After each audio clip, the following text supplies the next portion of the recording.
Scott has made an incredible journey.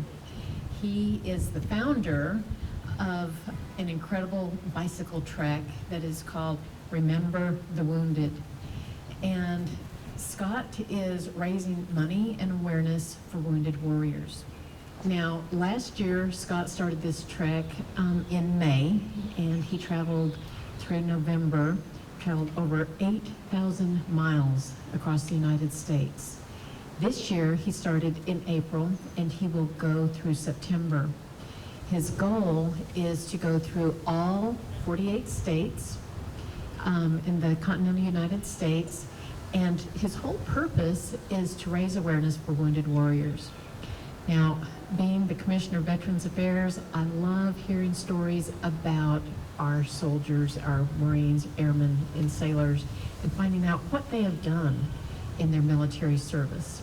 Well, part of Scott's mission in all of this is to collect stories from service members and to be able to collect those stories and publish them in books and help tell their stories to everyone so that we can read them at a later date. He's also collecting flags from all of the states as he travels through. This is to certify that the accompanying flag was flown over the Tennessee State Capitol on May 31st, 2012, at the request of the state of Tennessee in honor of the Tennessee combat wounded veterans of the Iraq and Afghanistan's wars. This is signed by Bill Haslam, Governor of Tennessee. Scott, first the certificate, and the flag of the state of Tennessee.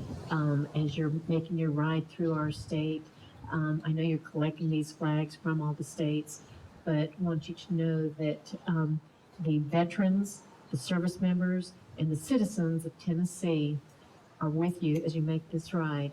And we wish you all the best of luck, and we're looking forward to reading the stories in your book. Here's the flag.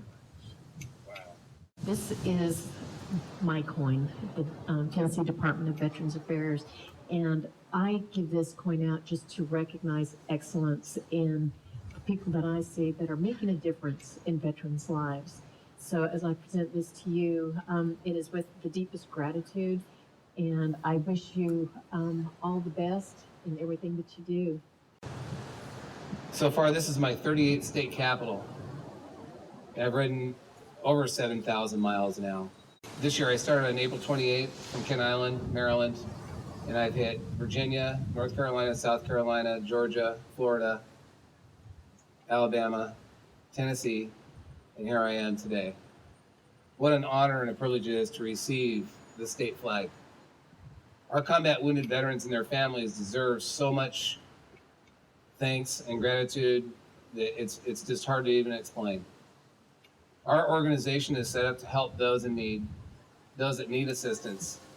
Anytime, anywhere, all they have to do is get online and find us at rtwr.org. The flag from every state capital I go to will be presented at our Veterans Memorial Coliseum in 2013 on Veterans Day, and we're going to raise all the flags to say thank you to all the service members from their respective states. And so we're going to encourage people from all over this country to come out there and be a part of that on Veterans Day of 2013.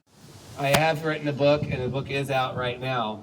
It's got 21 stories of some of the greatest men that I've ever interviewed, men and women I've interviewed. The 21 stories in this book are from World War II, Korea, Vietnam, Gulf War, Bosnia, Iraq, and Afghanistan. It's called America's Heroes, Untold Stories of Honor, Courage, and Sacrifice. And we're doing a series of books, anywhere from 4 to 6 books.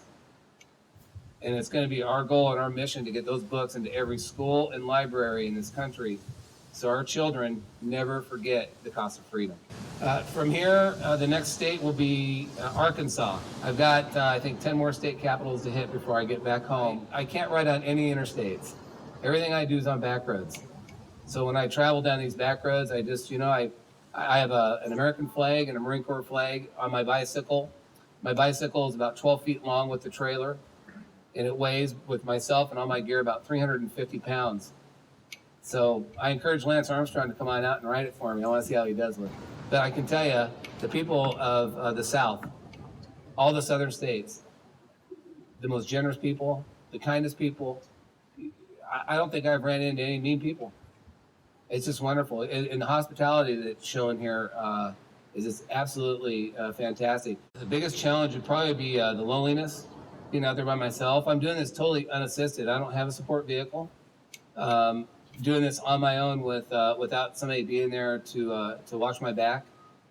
But when you're in the middle of nowhere and you're by yourself, the loneliness and missing my family, you can imagine what our men and women in uniform feel on an everyday basis when they're overseas, missing their families. They don't have a whole lot of time to think about their families when they're in combat. But I can tell you, when they're done for that day and they're sitting back somewhere relaxing, hopefully they can reflect on their families and maybe get a letter out to their families. But it's the loneliness that's probably been the hardest part. Physically it's very challenging, but mentally is where the challenge is.